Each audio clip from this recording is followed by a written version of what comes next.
Dos individuos que presentan una talla alta, o sea que son alta talla, que se encuentran en un extremo de la curva de Gaussian, en una curva gaussiana, ¿cómo será la descendencia?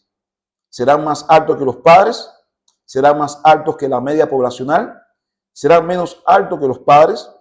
Al mismo tiempo, ¿cómo será la correlación entre parientes o qué riesgo tiene un hermano, ejemplo, de tener hipertensión arterial si su hermano lo presenta? ¿Será mayor este riesgo? ¿Será mayor si la tía materna o la tía paterna es quien presenta la hipertensión arterial? Algunas de estas temáticas lo vamos a abordar en este segundo momento de la conferencia de herencia multifactorial. Soy el doctor Roberto Lardue Ferrer, genetista clínico, y los invito a que se inscriban en mi canal Genoma y Ciencia y disfruten de esta segunda parte de la conferencia.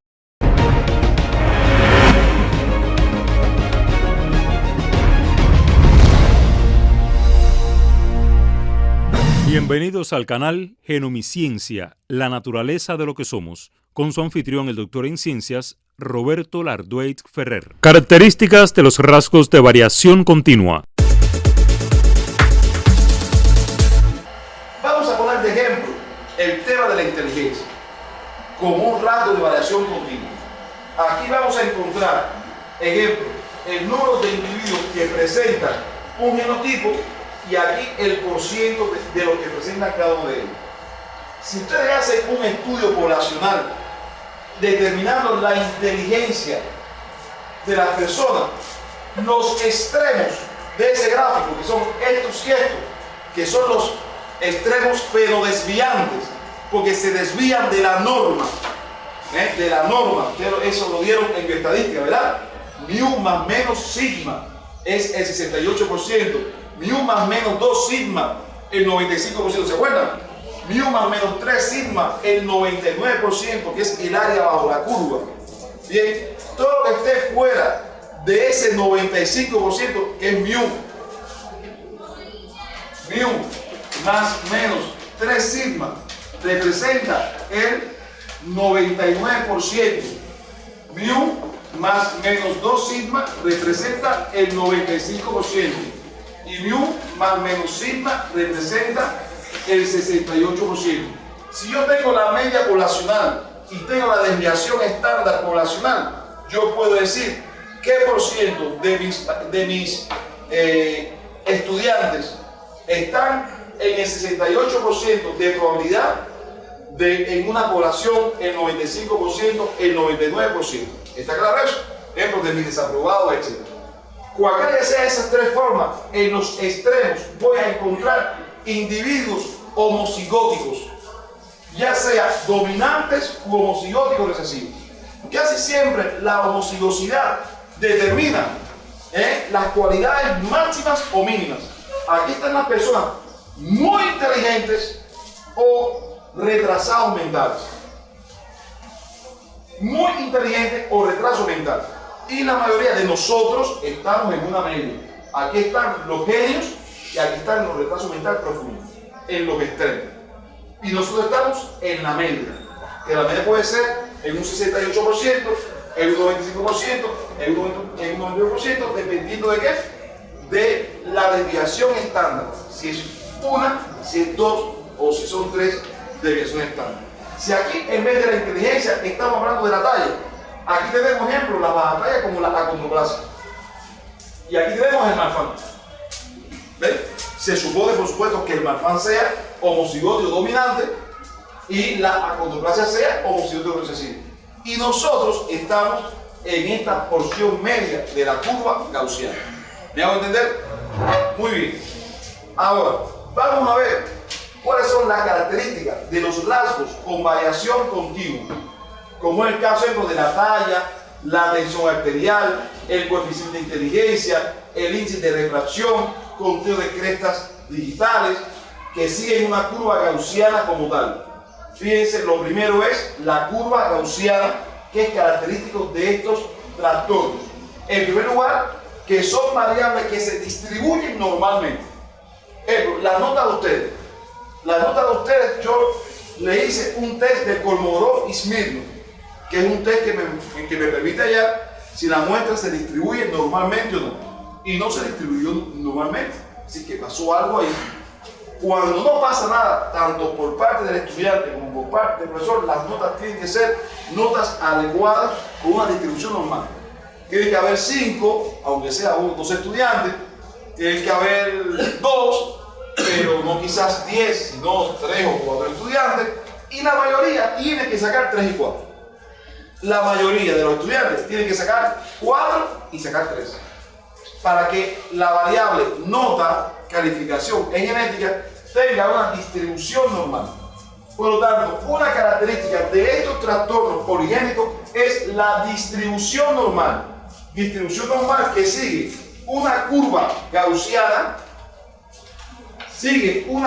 gaussiana, con una media poblacional y una desviación estándar. El 68% de los pacientes van a estar bajo esta curva.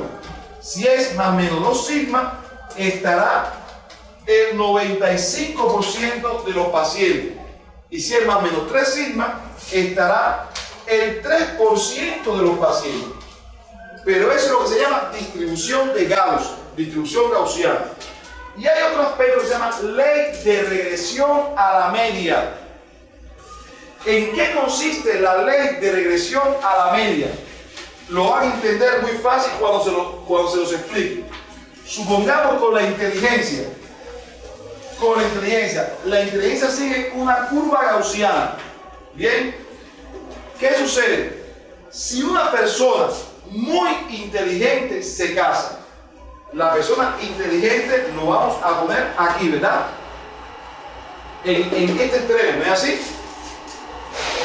Bien, y se casa con una persona normal de la población,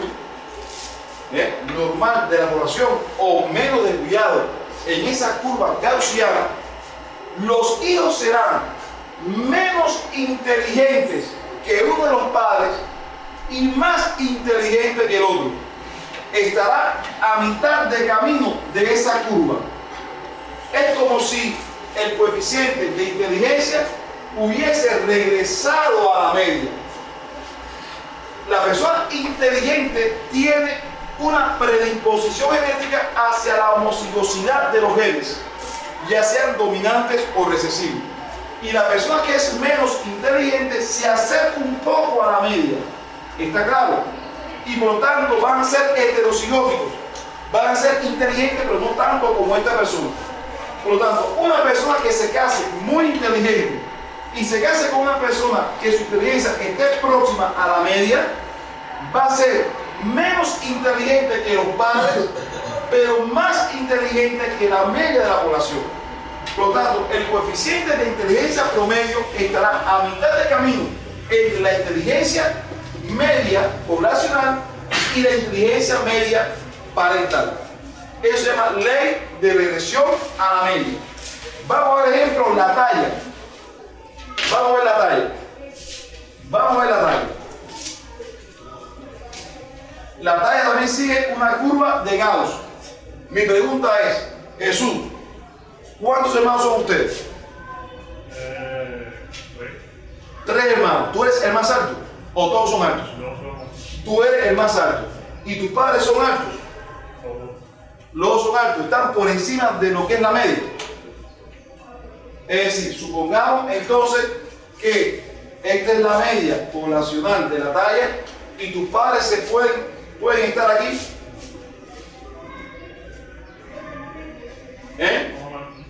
¿Y tú eres más alto que tus padres?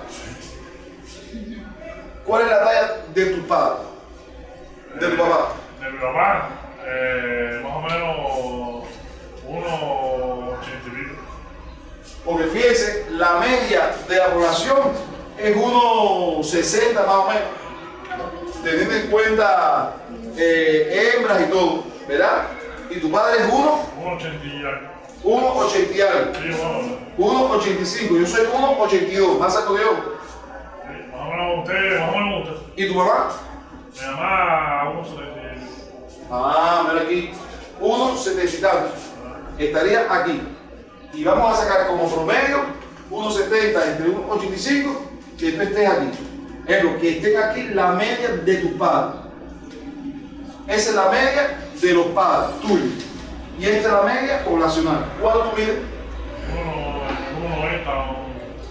1,90. Es decir, que tú estarías aquí.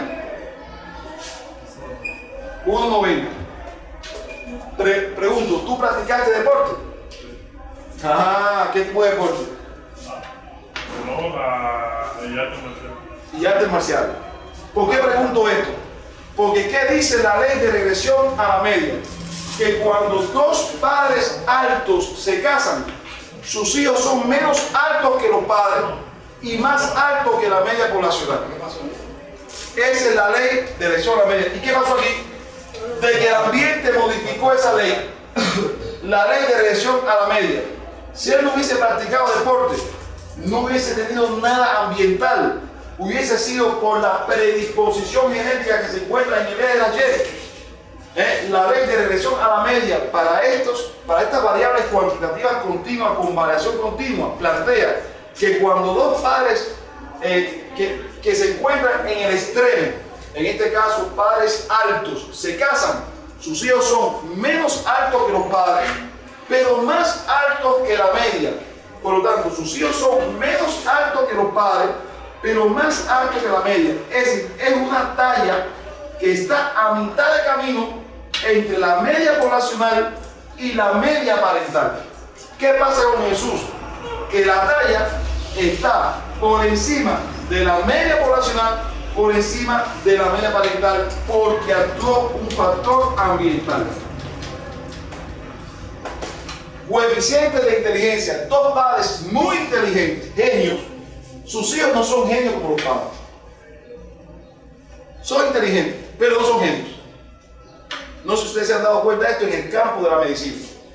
Que hemos visto hijos de reconocidos profesionales en el campo de la medicina que no son como sus padres. Y ellos están luchando para que no sean comparados como sus padres. Que su vida es la de ellos. ¿Entendido?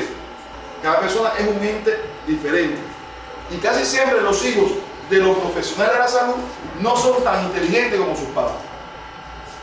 Pero tienen una inteligencia superior a la media poblacional. Esa es la ley de regresión a la media, que tienden hacia la media. Dos padres que no son tan inteligentes, sus hijos son más inteligentes que los padres, pero como promedio menos inteligentes que la media de la población. Esa es la ley de regresión a la media. Si existe alguna variación en este sentido, como pasó con Jesús, de que fue superior a las tallas de sus padres y superior a la talla poblacional, es porque sencillamente hubo un ambiente que modificó, que alteró ese cambio. Entonces, eso es importante como otra característica de la ley de regresión a la media. Otra es la correlación entre parientes, y esto siempre sale en examen. Los familiares de primer grado comparten el 50% de genes en común. Las únicas personas que comparten el 100% de genes en común son los gemelos monocigóticos. Porque los disigóticos, los padres, hijos y entre hermanos comparten el 50% de genes en común. Por lo tanto, la pregunta mía es la siguiente. Si yo tengo un hermano con una enfermedad crónica no transmisible, ¿qué probabilidad tiene el otro hermano de coincidir con la enfermedad sin que medie el ambiente? Un 50%, porque existe una correlación entre parientes de la mitad de los genes. Pero los familiares de segundo grado son los abuelos, los nietos, los tíos y los sobrinos. Mi pregunta es, y estas son preguntas del examen, si existe una familia con un tío que presenta cáncer de mama, bien, con un tío que presenta cáncer de mama, y tengo a un hermano que presenta cáncer de próstata, mi pregunta es, ¿cuál es la afección más probable que tenga ese otro hermano? Cáncer de próstata. ¿Por qué razón? Porque la proporción de genes va a ser de un 50%. Eso quiere decir que no tengan la probabilidad de tener cáncer de mama. Puede ser que lo tenga. Ya no es un 50%, es un 25%, que es la proporción de genes en común en familiares de segundo grado. Familiares de tercer grado son los bisabuelos, los bisnietos, los primos hermanos. comparten el 12,5% de genes en común. En la medida que nos alejamos en el grado de parentesco de una familia, menos será la proporción de genes que vamos a compartir y menos será la probabilidad de aparición de una enfermedad multifactorial. ¿Está claro eso? Esa es otra característica de las enfermedades o de los trastornos multifactoriales con variación continua y sale en el examen en forma de verdadero o falso, en forma de un problema, etc. Familiares del primer grado, 50%. Padre, hijo, hermanos. Segundo grado, 25%. Abuelos, nietos, tíos, sobrinos. Tercer grado, 12,5%. Bisabuelos, bisnietos, primos, hermanos. Cuarto grado, ahí están los primos hermanos de segundo grado, ahí están los primos hermanos dobles, ahí están los tatarabuelos, los tataranietos. Y en la medida que nos vamos alejando con respecto al grado de parentesco, menos será la proporción de genes que vamos a compartir y menos será la probabilidad de aparición de la enfermedad, solo por la predisposición genética. No estoy hablando del ambiente. Puede hacer que usted tenga un riesgo de un 12,5% y usted tenga la enfermedad más que una persona que comparte un 50%. ¿Por qué? Porque usted tuvo un estilo de vida inadecuado, porque usted fumó, porque usted es alcohólica, porque usted es obesa. Porque ya aquí, en este tema, el ambiente juega un papel muy importante. Una pregunta, está hablando de los primos hermanos. Los primos hermanos son, o sea, todos los hijos de nuestros tíos, o solo los que vengan a la mayor o igual que nosotros. Todos los hijos de nuestros tíos son primos hermanos, porque están los primos de segundo grado y están los primos hermanos dobles. Los primos de segundo grado son los hijos de los primos hermanos. Y los primos hermanos dobles son los hijos de dos primos que se casan de diferentes familias. Es decir, un primo hermano con un primo hermano de esa familia y un primo hermano con el otro primo hermano. Esos hijos son primos hermanos dobles. Bien, entonces usted tiene que hacer el árbol genealógico para ver qué grado de parentesco es. Y existe otra característica que se llama heredabilidad. ¿Qué cosa es la heredabilidad? Y que se designa con la letra H cuadrada, estimados colegas, H cuadrada. La heredabilidad es un estadígrafo que mide la contribución del componente genético, es decir, cuánto es la varianza genética con respecto a la varianza total. Y esa varianza total es la suma de la varianza ambiental con la varianza genética. La magnitud de la variabilidad o varianza genética con respecto a lo que nos da el ambiente y el genoma es lo que se llama heredabilidad. En otras palabras, la heredabilidad nos dice cuán importante es el componente genético en la aparición de una enfermedad. Y existen métodos estadísticos, métodos epidemiológicos, a eso es a lo que yo me dedico prácticamente todos los días, para estimar la heredabilidad de muchas de las enfermedades crónicas no transmisibles. Ejemplo, los valores pueden ser de 1, de 0 a 1.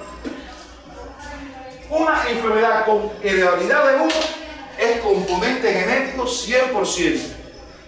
Una heredabilidad igual a 0 es porque esa enfermedad tiene un componente ambiental. Y lo que pasa siempre en las enfermedades comunes del adulto, que su heredabilidad está entre 0 y 1. ¿Dónde está el desafío? Que hasta ahora no sabemos hasta qué punto es componente genético, hasta dónde llega el componente genético, hasta dónde llega el componente ambiental. Las características que hemos visto son, para los rasgos de variación continua, la distribución normal con mu y sigma, la correlación entre parientes, y ahí nosotros vamos a ver bien la correlación que existe entre cada uno de los parientes, bien, la heredabilidad, bien, esto es esquemas donde se puede ver, ejemplo, investigaciones que he realizado de cómo la correlación o la probabilidad de aparición de una enfermedad en las distintas familias depende de la correlación entre parientes. Bien, entonces, ¿cómo se puede conocer la participación genética en la herencia multifactorial? Bueno, a través de la heredabilidad, que define el rol que tienen los factores genéticos versus los factores ambientales. Se expresa en porcentaje o en proporción. Los valores son de 0 a 100 o de 0 a 1. Y ya vimos perfectamente que es la relación entre la varianza genotípica y la varianza fenotípica, que es la suma de la varianza ambiental con la varianza genética. Bien, nunca se puede olvidar que cuando la heredabilidad es igual a 0, la enfermedad es ambiental, es de ambiente. Los accidentes de tránsito, las enfermedades ocupacionales. Cuando la heredabilidad es igual a 1, estamos hablando de componente genético puramente y no hay componente ambiental. Y cuando la heredabilidad es entre 0 y 1, ahí están entonces los trastornos multifactoriales, 0,3, 0,4. Cuando yo en la tabla le diga enfermedad con una heredabilidad de 0,6, eso no es ni monogénico ni tampoco es ambiental. Es un trastorno multifactorial porque es un valor que está entre 0 y 1. Hay factor genético y factor ambiental. Estos son ejemplos de cómo se ha estimado los defectos congénitos para cada uno de los defectos congénitos, es decir, la heredabilidad para cada uno de los defectos congénitos. Hemos abordado algunas características que definen a la herencia multifactorial. Importante tener en cuenta el concepto de la ley de regresión a la media, el concepto de la correlación entre parientes. Y es importante aclarar las diferencias entre grado de parentesco y grado de consanguinidad. En muchas de las tesis, en muchas de las monografías y de los trabajos se utiliza indistintamente estos dos términos, grado de parentesco y grado de consanguinidad. Grado de consanguinidad es el término que se refiere a la relación que tienen dos personas que contraen un matrimonio o que contraen una relación marital. Y grado de parentesco, por supuesto, se refiere a la proporción de genes en común que comparten dos individuos de una misma familia, pero que no tienen una relación marital. Es importante tener presente que la consanguinidad constituye como concepto uno de los ejemplos o uno de los factores que son excepciones del apareamiento aleatorio, uno de los factores que alteran el equilibrio génico que habíamos abordado en la genética poblacional. Y la consanguinidad es una característica de los patrones de herencia autosómico recesivo. Y acabamos de ver que la consanguinidad es una característica también de la herencia multifactorial. Espero que les haya sido de su agrado, que han entendido estos conceptos y lo esperamos en un próximo encuentro. De esta forma finalizamos la videoconferencia, no sin antes recomendarle que se suscriba al canal y si le gustó, regale un like.